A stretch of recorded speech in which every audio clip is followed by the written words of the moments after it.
Let's start with the good news. Your two signings yesterday, Akeem and TJ. Why have you decided to bring them into the club?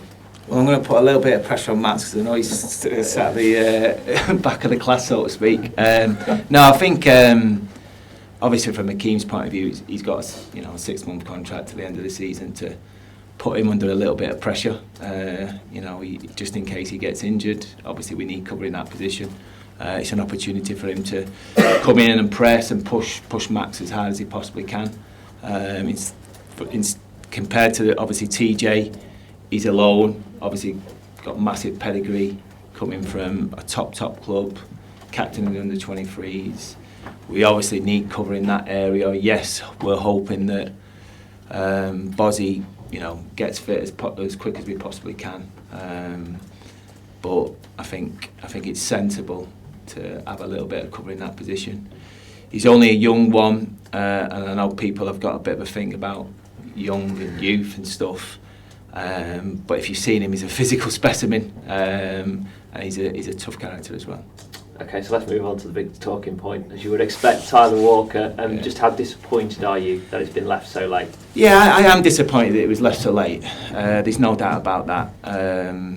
And look, the reality is, from a club point of view, we always knew potentially this could happen with not just Tyler, one or two other players in the squad.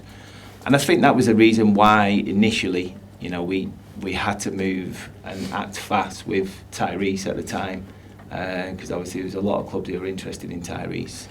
I think in terms of options, having Tyrese, Tom and Tyler would have been fantastic going forward for the rest of the season.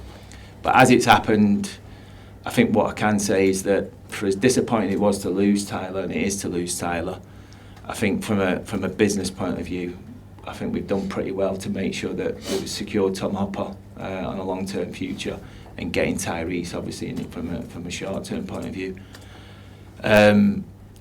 People will look at it and think, well, we need to replace 16 goals between now and the end of the season, and I get that, I understand that.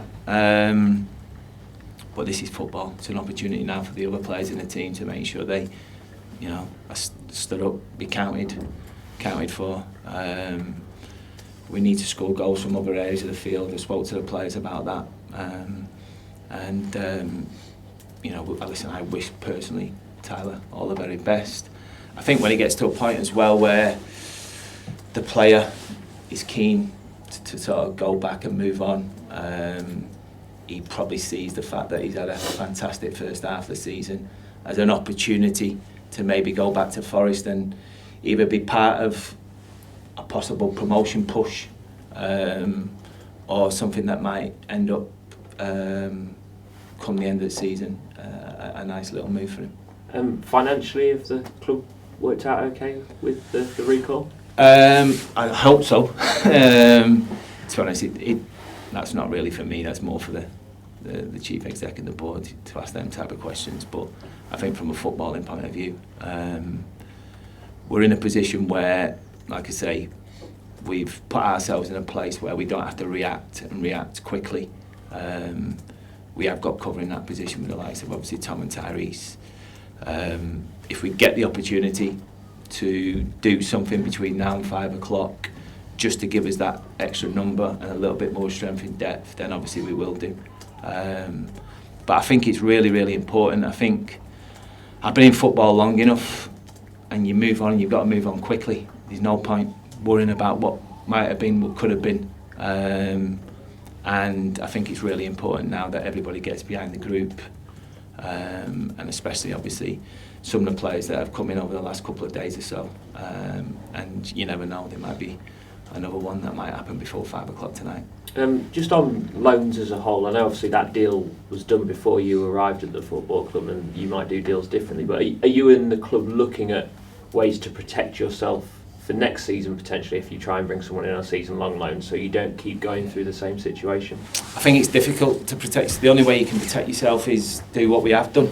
So, like I say, we're not having to react now to that situation. I think you asked me after the game on Tuesday, are you expecting it? And it's more, I think I used the word hopeful was the word I think I used at the time, like hopeful that, you know, we'll have the same players in the building come today.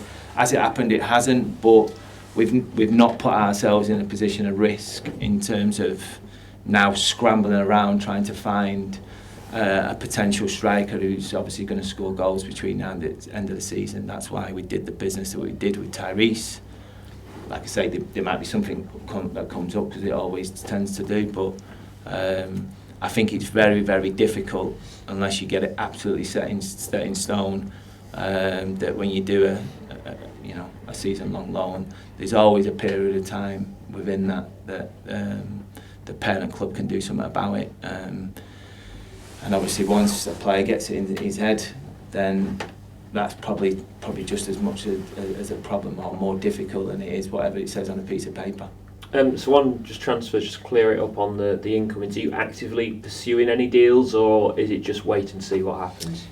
We're in discussions with various sort of parties, but I'm sure there's probably about another half a dozen people having the same conversation. So there's no expectations that something will happen before the deadline. But having said that, I think we'd be stupid not to inquire and ask questions and try and make the squad as strong as we possibly can between now and the end of the season. Moving on to other departures then, are you expecting any? Departures, expecting, probably is too strong of a word. Again, hopeful, not just for our sake as a squad, probably for certain players in the squad's sake. You know, I think there's certain players that have made it clear to them, had conversation with them, that they probably need football, and I'm sure they're in absolute agreement with me, because they won't want to find themselves in a situation where between now and the end of the season they've not played a game, and I don't want that, they don't want that, so hopefully something will get done between now and then. Would you be willing to get to a point where, if we can see you can get to 3-4 o'clock and there's no moves, that you'd be looking to do a discussion to let the player go so they can find themselves a club after 100%. The deadline? Yeah, 100%, but obviously that's got to work both ways, and there has to be a willing from both parties. I'm sure at that point there'll be a sensible willing from us as a football club, but obviously, you know, that has to work both ways. How difficult does it make it today, the fact that you're not based here and you're going to be travelling down on a coach, training, you know, it's all a little different?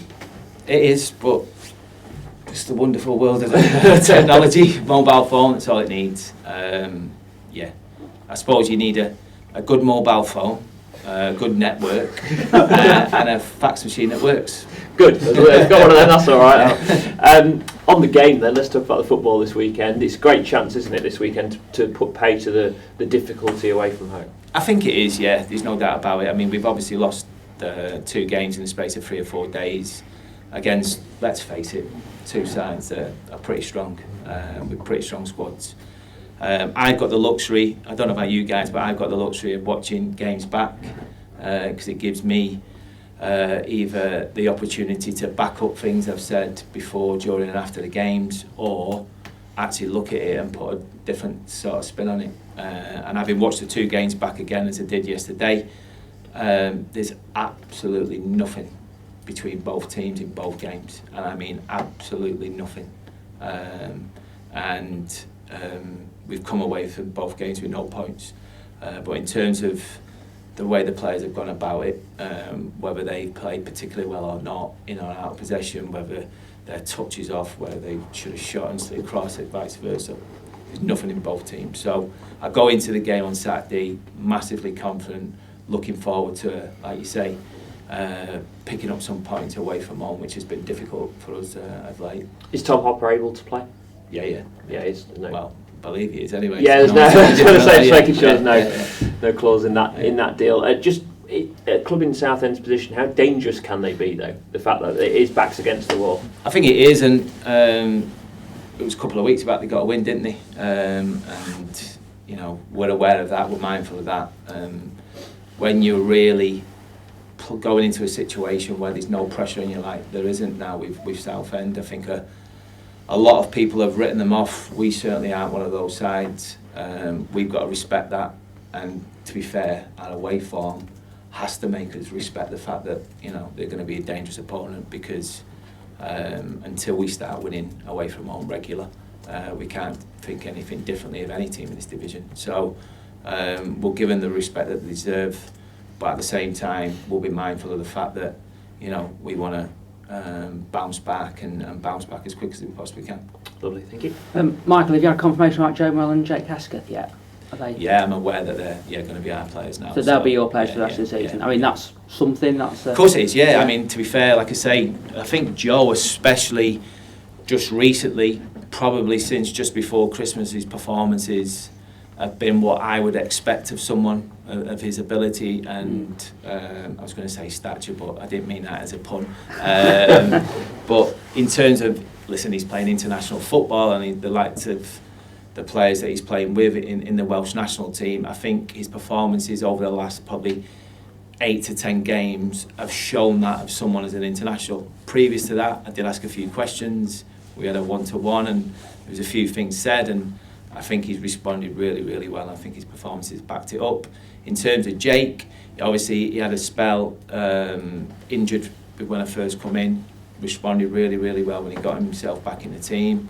Had a little bit of a indifferent spell of late, and I think he was first to admit that. So now he's got a massive opportunity and to try and get himself back in the team.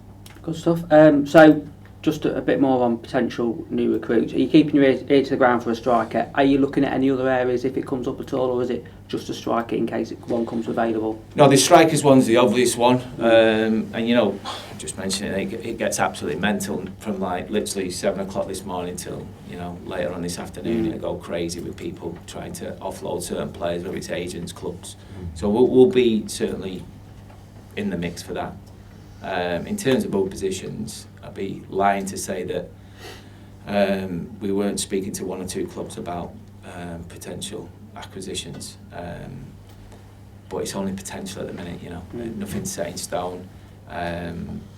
I'd be disappointed if we didn't have one more, apart from a striker, come through the door before the deadline, but at the same time it's completely out of our control. I think we're in a good position to do 1 or 2, but obviously that will depend on whether the parent club, so to speak, are prepared to do the deal. So there could be one on top of the striker, right? Yes. I mean, I know you always like looking to the future. If you'd be thinking about the next transfer window after this one as well, and straight away, straight away. You know, I mean, that's, if you do your business properly, that's how you've got to think. And that was my whole point regarding the Tyler one. And I know so many people will be probably mourning this morning and probably were yesterday, but the reality is things move really, really quickly. And unless he was our player from the start, I think that's why you've always got to be mindful and be careful.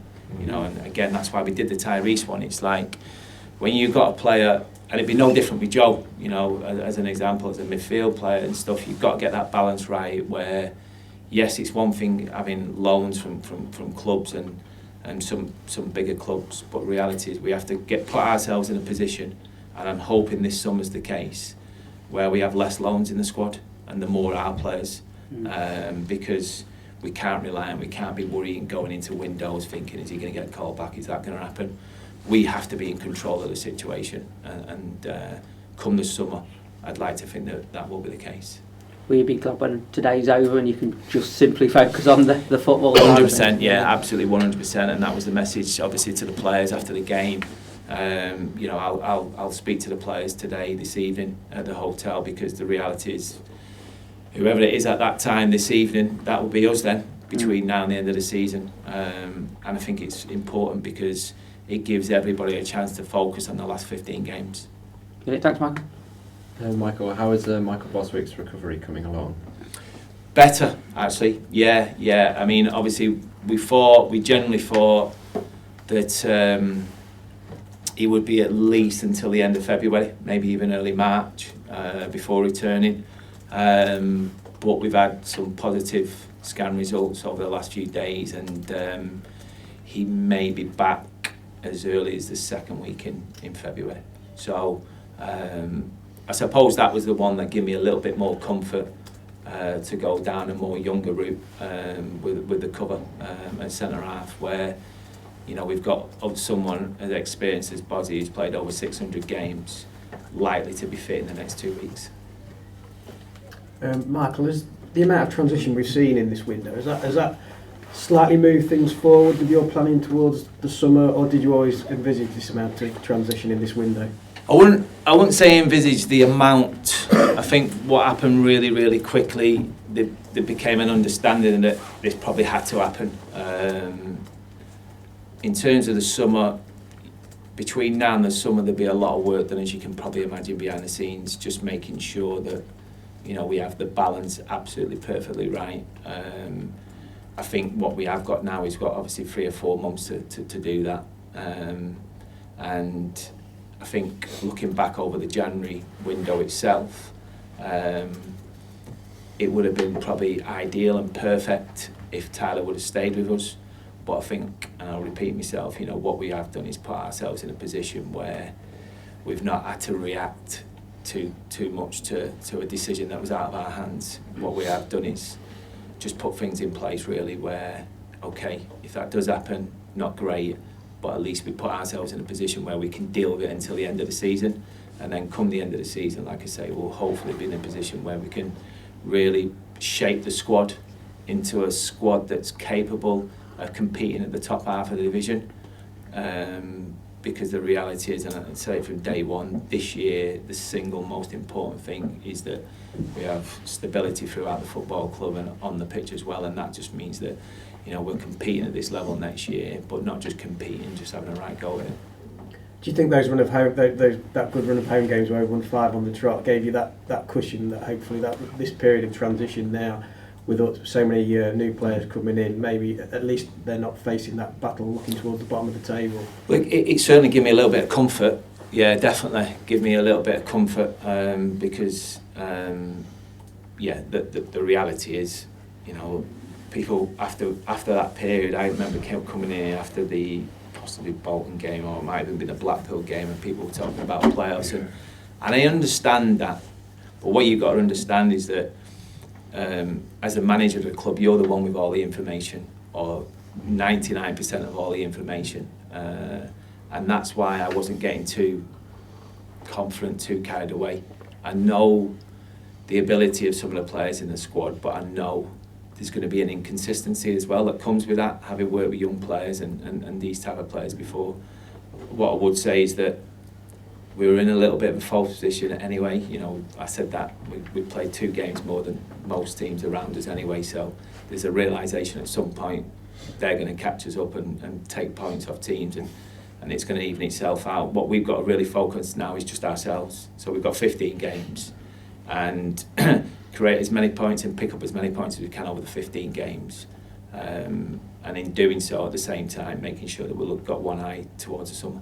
It's obviously going to take time for some of those partnerships to develop. Obviously, we saw Tom and Tyrese on Tuesday night, and it's going to take time for those partnerships to develop. It is, yeah. And the one thing is, in this short sort of space of time, we've not really had that many training days, because obviously, you know, 2-day recovery, I mentioned it the other week. Sports scientists have got this thing about 2-day recovery these days. It never happened in my day, training the next day. But yeah, because of that, the lads that are doing the training, the majority of the lads are not in the team at the minute and not particularly getting game time. So the actual work you get to do with the actual side that are playing has been limited because of the amount of games that we have.